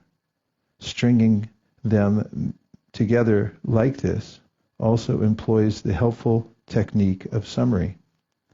The concise mantra or sutra-like union of these deeply meaningful terms makes the string convenient to keep on the tongue and bear in the mind. Strict, serious, sincere. This sutra provides a constant reminder and prompts us to realize its meaning in our lives. To be strict, serious, and sincere may seem daunting at first, because these traits demand moral courage and elevated character. In fact, being strict, serious, and sincere in one's sadhana often brings one into conflict with the currently prevailing familial, social, or business values, and of course, with one's own material desires and false ego. For instance, I sometimes hear from devotees who work in corporations that their fellow workers chide them for not coming to the bar or to see the latest film. To keep on the path of transcendence, one has to relinquish easy pleasures and forego facile popularity, facing the risk of being misunderstood, unappreciated, or even ostracized. A hero is one who confronts and overcomes all kinds of adversity to achieve an illustrious goal. Krishna consciousness is the highest goal of all, and the best kind of hero, then, is the person who remains steadfast on the path and controls his or her senses for the sake of satisfying Krishna. Om Tat Sat. Inconvenience regretted. Yes, Prabhu? Navina Prabhu would like a microphone. Now. Hare Krishna. Śrīla Prabhupāda often uses them together. In many occasions, he says, like in Antya-līlā, in Caitanya-caritāmṛta, Madhya-līlā 24, 127, this means that Krishna wants to see that the devotee is actually sincere and serious, and that he does not have ulterior motives. So, he uses them often as a you missed serious, one. Sincere, and without ulterior motives. But it's still not strict, serious, and sincere. Not all three, but that's what I'm saying.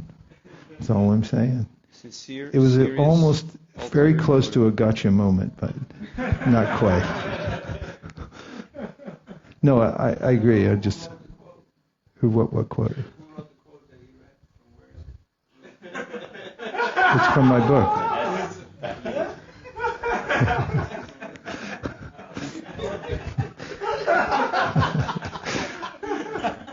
Our family business. Why do you think I was so defensive?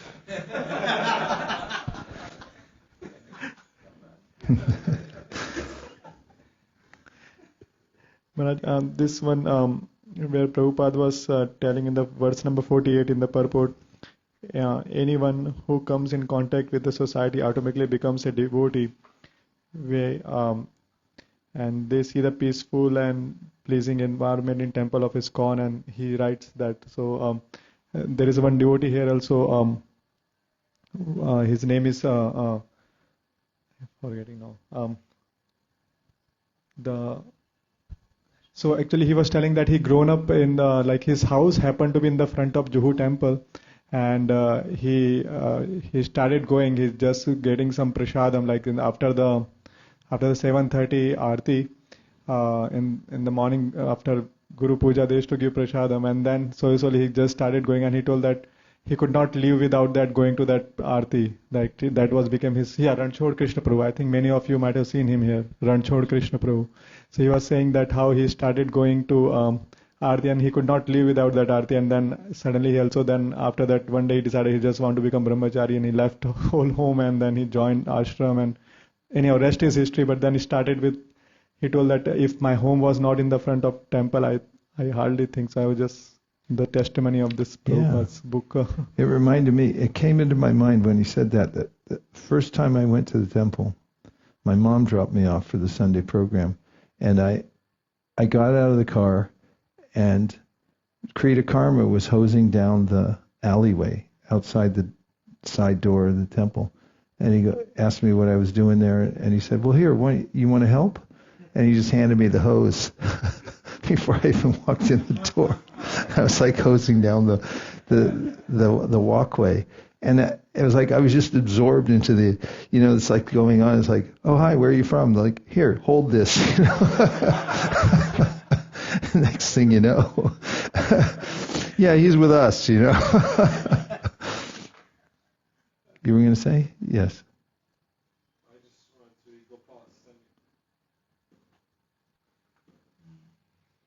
I just want to read Gopal. He sent me a couple times this something he heard in a class from Vaishnava Swami Maharaj. He said that Dhruva Mahārāja very quickly got darshan of the Lord due to being in Braj Mandal, especially it was during the month of Purushottam. So he said that he was performing in Madhuvan during the month of Purushottam. That's why he got so much benefit. I don't know where it's from.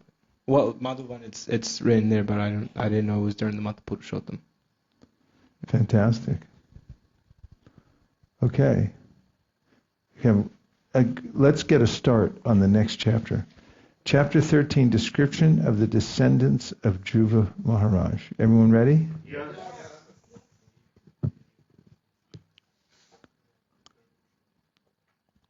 Sutta Goswami, continuing to speak to all the rishis.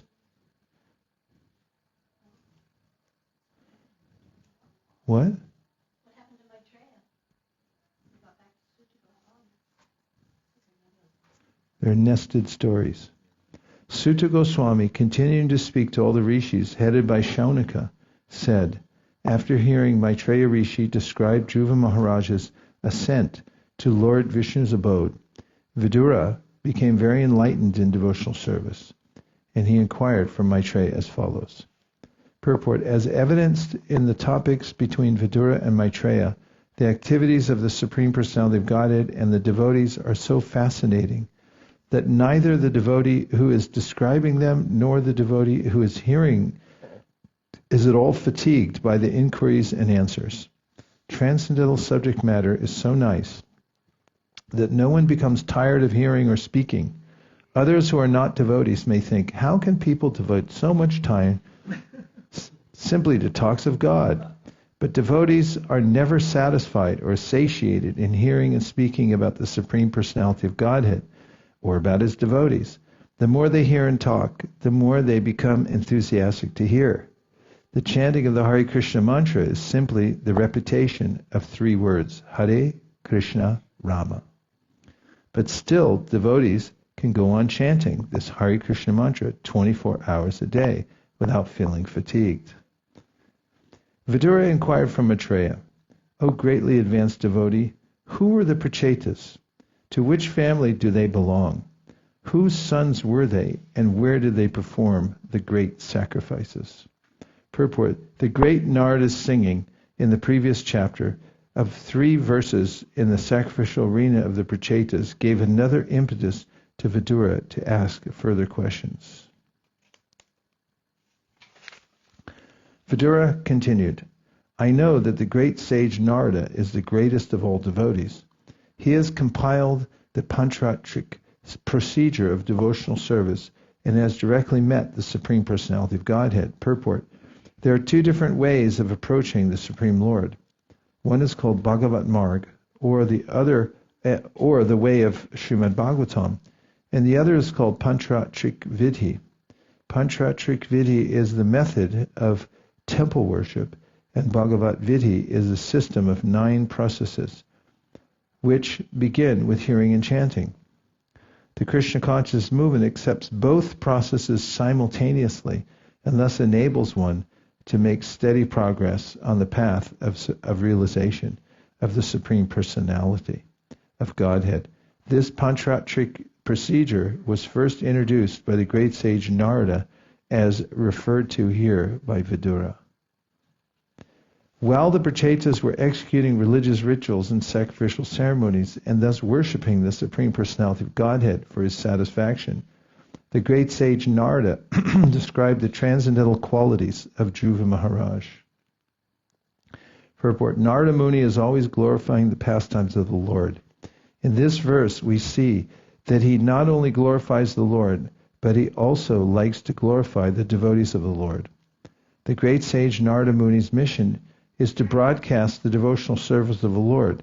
For this purpose, he has compiled the Narada Pancharatra, a directory of devotional service, so that devotees can always take information about how to execute devotional service and thus engage 24 hours a day in performing sacrifices for the pleasure of the Supreme Personality of Godhead. As stated in the Bhagavad Gita, the Lord has created 4 orders of social life, namely Brahmana, Kshatriya, Vaishya, and Shudra. In the Narada Pancharatra, it is very clearly described how each of the social orders can please the Supreme Lord. In the Bhagavad Gita, 1845, it is stated, Sve sve karmanyabhirata samsiddhim labhate nara. By executing one's prescribed duties, one can please the Supreme Lord. In the Śrīmad-Bhāgavatam also it is stated, Svanustistasya dharmasya samsiddhir haritoshanam. The perfection of duty is to see that by discharging one's specific duties, one satisfies the Supreme Personality of Godhead. Bhagavatam 1:2-13. When the Prachetas were performing sacrifices according to this direction, Narada Muni was satisfied to see these activities, and he also wanted to glorify Dhruva Mahārāja in that sacrificial arena. My dear Brahmana, how did Narada Muni glorify the Supreme Personality of Godhead, and what pastimes were described in that meeting? I am very eager to hear of them. Kindly explain fully about that glorification of the Lord. Purport. Śrīmad-Bhāgavatam is the record of Bhagavad Gita, topics about the pastimes of the Lord. What Vidura was anxious to hear from Maitreya, we can also hear 5,000 years later, provided we are very eager. The great sage Maitreya replied, My dear Vidura, when Maharaj Dhruva departed for the forest, his son Utkala did not desire to accept the opulent throne of his father, which was meant for the ruler of all the lands of this planet. From his very birth, Utkal was fully satisfied and unattached to the world. He was equipoised, for he could see everything resting in the Supersoul, and the Supersoul present in everyone's heart. Purport. The symptoms and characteristics of Utkal, the son of Maharaj Dhruva, are those of a Mahabhagavata. As stated in the Bhagavad Gita 6.30, Yo mam pashyati sarvatra sarvam cha mai pashyati. A highly advanced devotee sees the Supreme Personality of Godhead everywhere, and he also sees everything resting in the Supreme. It is also confirmed in the Bhagavad Gita 9.4, Mayata tamidam sarvam jagadavyaktamurtina. Lord Krishna is spread all over the universe in his impersonal feature. Everything is resting on him, but that does not mean that everything is he himself. A highly advanced Mahabhagavata devotee sees in this spirit. He sees the same Supersoul, Paramatma, existing within everyone's heart, regardless of discrimination based on the different material forms of the living entities. He sees everyone as part and parcel of the Supreme Personality of Godhead. The Mahabhagavata who experiences the Supreme Godhead's presence everywhere is never missing from the sight of the Supreme Lord, nor is the Supreme Lord ever lost from his sight. This is only possible when one is advanced in love of Godhead. Text 8 and 9. By expansion of his knowledge of the Supreme Brahman, he had already attained liberation from the bondage of the body. This is known as nirvana. He was situated in transcendental bliss, and he continued always in that blissful experience, which expanded more and more. This was possible for him by continual practice of bhakti yoga, which is compared with fire because it burns away all dirty material things. He was always situated in his constitutional position of self-realization, and he could not see anything else but the Supreme Lord and himself engaged in discharging devotional service. Purport. These two verses explain the verse in the Bhagavad Gita, Brahma bhuta prasanatma nashochati nakankshati samak sarveshu bhuteshu mad bhaktim labhate param. One who is transcendently situated at once realizes the Supreme Brahman. He never laments or desires to have anything. He is equally disposed toward every living entity. In that state he achieves pure devotional service unto me. Bhagavad Gita 18:54. This is also explained by Lord Chaitanya in his Shikshashtaka, in the beginning of the first verse. Cheto darpanamarjanam bhavamahadavagni nirvapanam shayakayarabachandrikavitaranam vidyavadu jivanam. The Bhakti Yoga system is the topmost yoga system. And in this system, the chanting of the holy name of the Lord is the foremost performance of devotional service. By chanting the holy name, one can attain the perfection of nirvana, or liberation from material existence, and so increase one's blissful life of spiritual existence as described by Lord Chaitanya, Anandam Buddhivardhanam. When one is situated in that position, he no longer has any interest in material opulence or even a royal throne and sovereignty over the whole planet. This situation is called viraktir anyatra syat. It is the result of devotional service. The more one makes advancement in devotional service, the more one becomes detached from material opulence and material activity. This is the spiritual nature, full of bliss. This is also described in Bhagavad Gita 2:59. Param drishva nirvartate. One ceases to take part in material enjoyment upon tasting superior blissful life in spiritual existence. By advancement in spiritual knowledge, which is considered to be like blazing fire, all material desires are burned to ashes. The perfection of mystic yoga is possible when one is continuously in connection with the Supreme Personality of Godhead by discharging devotional service. A devotee is always thinking of the Supreme Person at every step of his life. Every conditioned soul is full of the reactions of his past life, but all dirty things are immediately burned to ashes if one simply executes devotional service. This is described in the Narada Pancharatra.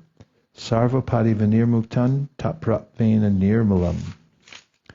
Utkal appeared to the less intelligent persons on the road to be foolish, blind, dumb, deaf, and mad, although actually he was not so. He remained like fire covered with ashes, without blazing flames. Purport: in order to avoid contradiction, botheration, and unfavorable situations created by materialistic persons, a great saintly person like Jad Bharat or Utkal remains silent. The less intelligent consider such saintly persons to be mad, deaf, or dumb. Factually, an advanced devotee avoids speaking with persons who are not in devotional life, but to those who are in devotional life, he speaks in friendship, and he speaks to the innocent for their enlightenment. For all practical purposes, the whole world is full of non-devotees, and so one kind of very advanced devotee is called Bhajananandi. Those who are Goshtianandi, however, preach to increase the number of devotees. But such preachers also avoid opposing elements who are unfavorably disposed towards spiritual life. For this reason, the ministers and all the elderly members of the family thought Utkal to be without intelligence and in fact mad.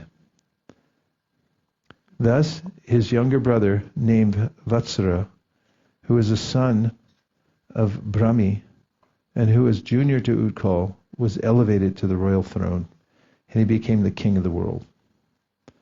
Purport: it appears that although there was monarchy, it was not at all an autocracy. There were senior family members and ministers who could make changes and elect the proper person to the throne, although the throne could be occupied only by the royal family. In modern days also, wherever there is monarchy, sometimes the ministers and elderly members of the family select one member from the royal family to occupy the throne in preference to another. And thus ends our reading for this afternoon of the Śrīmad-Bhāgavatam in the matter of Dhruva Mahārāja and now his descendants. Dear Śrīla Prabhupāda, dear Śrī Caitanya-Mahaprabhu, Shri Panchatattva, Shri Gauranitai, Shri Radhamanan Mohan, Shri Lakshmi Shringadeva, if you so desire. Please engage us in the service of distributing Śrīmad-Bhāgavatam all over the world. Please let us fulfill Śrīla Prabhupāda's desire to cover the earth in every town and village, which means every language. Please remove all obstacles and make it so that nobody can make excuses, but only assume that it can be done. Thank you for considering our request. Om Tat Sat. Everyone who agrees with this prayer in whole or in part, please unmute and say Hare Krishna. Hare Krishna! Gaur Premanande, Nitai Gaura Haribo, Haribo, Haribo, Nitai Gaura Haribo, Nitai Gaura Haribo, Haribo, Haribo. It's atonal. Oh.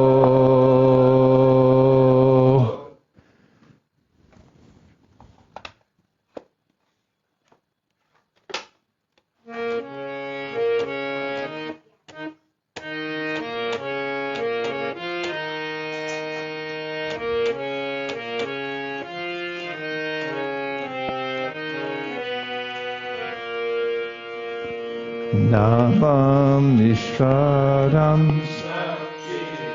Anandarupa Vasat Kundalam Gokule Brajamana Yashoda Viyoluka Davamana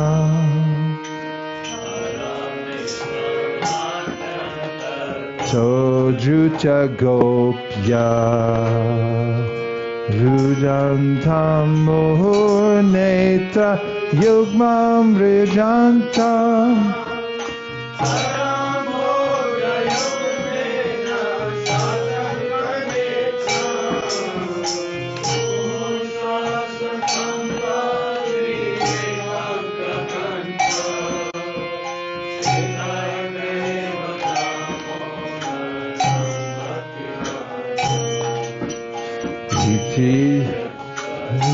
Radi Nandakunde Swagoshani Majantam Akyapayantam Tadi Eshita Geshu Bhaktajitatva Puna Prema Tastam Sata Vritti Vande Varam Deva Moksha Moksham Vati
Hare Hare Krishna Krishna Krishna Hare Hare Hare Rama Hare Rama Rama Rama Hare Hare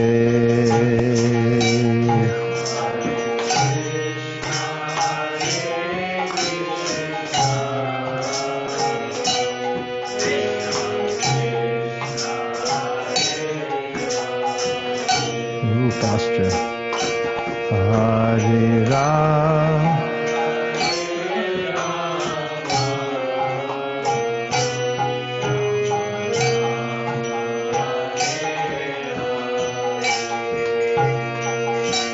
Hare Krishna Hare Krishna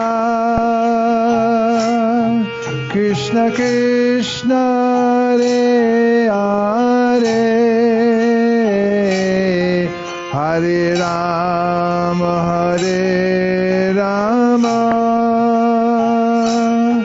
Rama Rama Hare Hare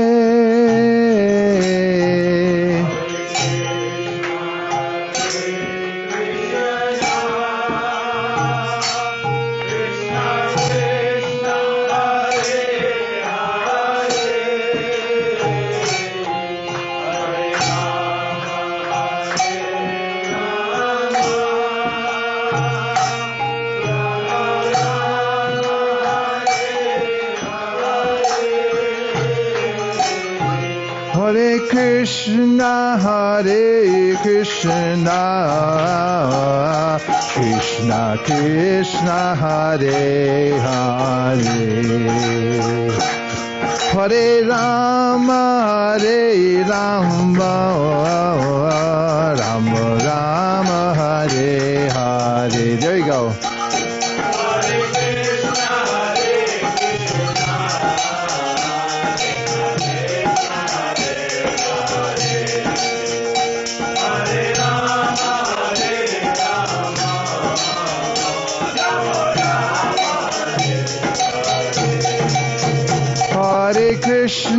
Hare Krishna Krishna Krishna Hare Hare Hare Rama Rama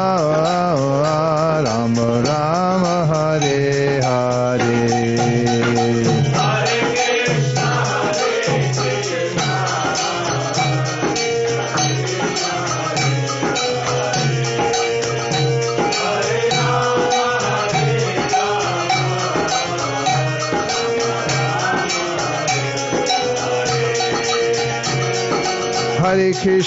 Hare Krishna Krishna Krishna Hare Hare Hare Rama Rama Hare Hare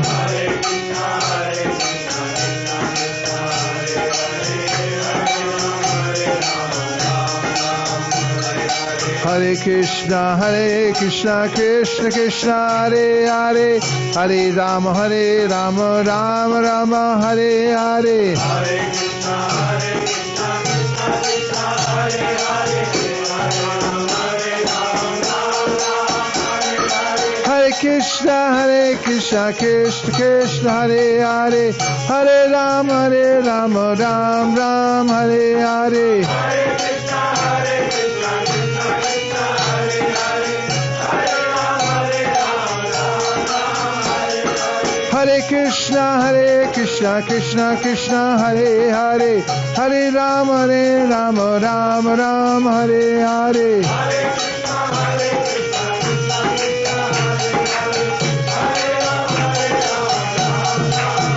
Hare Krishna, Krishna Krishna, Hare Hare, Hare Rama, Rama Rama, Hare Hare.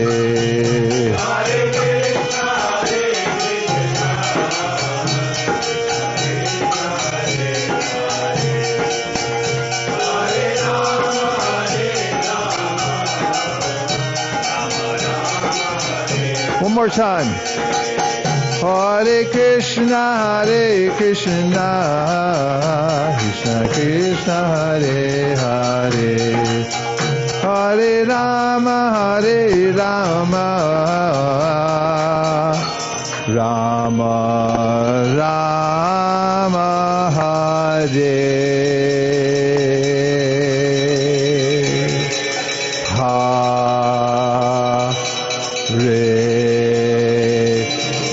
Premanande.